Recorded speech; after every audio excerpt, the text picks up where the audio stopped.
Dulu saya pernah jadi Kapolpil, Pak. Apa itu? Apa tuh Pak? Pil itu apa? Kepala pengepul pil, Pak. Hah? Hah? Saya pedagang ekstasi dulu, Pak. Wah. Oh, tahun umur berapa itu? Saya bermain dari 93 sampai 98. Dan terus katanya Bapak mualaf. Saya mualaf, Pak. Umur berapa? Saya mualaf sejak tahun 98. Sejak tobat dari ekstasi itu? Iya.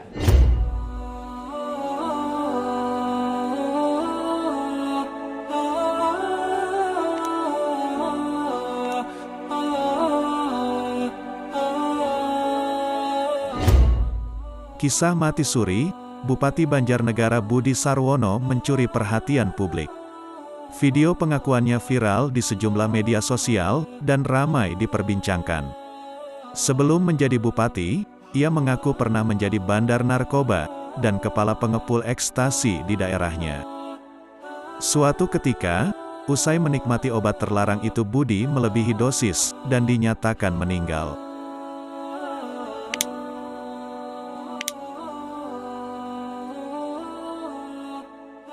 Tubuh dinginnya telah simpan di kamar jenazah rumah sakit.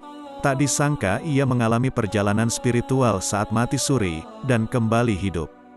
Dia mendapatkan hidayah dan akhirnya menjadi mualaf. Melansir dari kanal YouTube Banjarnegara, Budi Sarwono menceritakan masa mudanya yang cukup kelam. Dia mengaku telah insaf dan berhenti dari dunia hitam sejak 1998. Alhamdulillah sudah berhenti dari dunia itu semua, kata Budi. Kala itu Budi menerima banyak pelanggan. Karena ada narkoba baru dan untuk menilai kualitas, mereka pun menikmati bersama. Saat itulah Budi mengalami overdosis dan meninggal.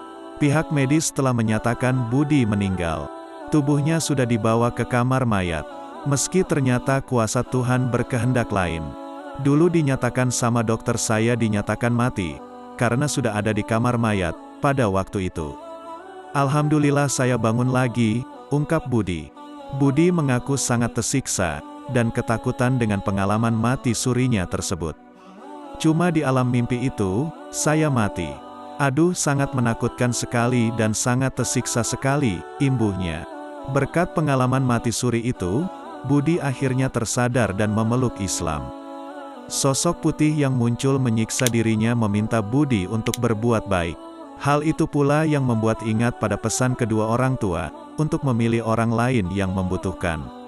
Saya ingat langsung saya buang semua narkoba di WC situ. Saya ingat pesan bapak saya. Selalu terngiang-ngiang ibu dan bapak. Kalau kamu punya rezeki untuk orang miskin, yatim piatu, ucap Budi. Sejak kecil Budi sudah ditanamkan untuk berbuat baik. Apalagi saat dirinya akan dilantik jadi pemimpin.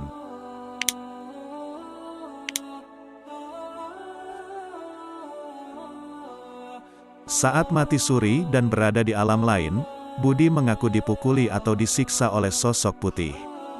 Dia juga dipertemukan dengan sosok seorang bocah yang memintanya mengucapkan istighfar agar siksaan itu dihentikan. Kata dokter, saya sudah semua. Sudah di kamar mayat. Terus saya teriak-teriak.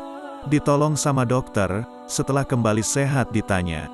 Mimpi saya digebukin sama orang-orang pakai baju putih.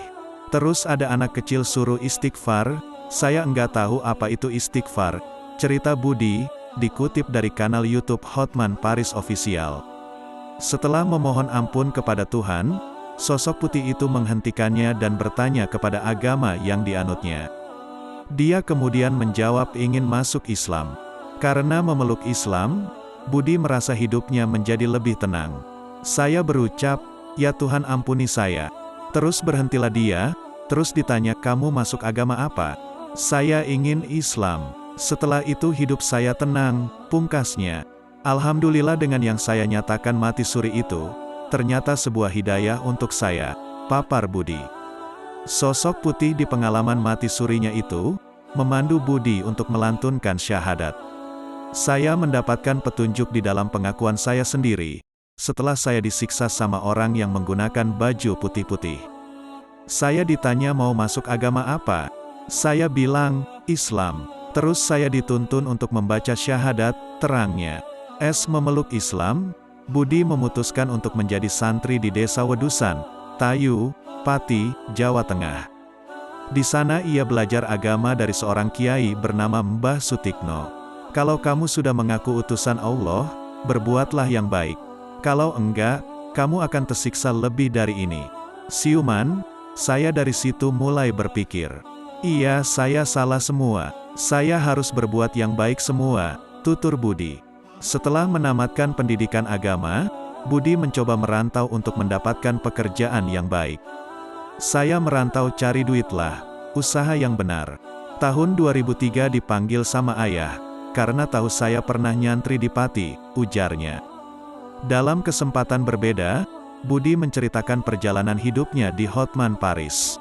Ia mengaku pernah menjadi preman, khususnya sebagai bandar narkoba sejak tahun 1993. Ia dulu bekas preman. Saya dulu jadi kapulpil kepala pengepul pilpak.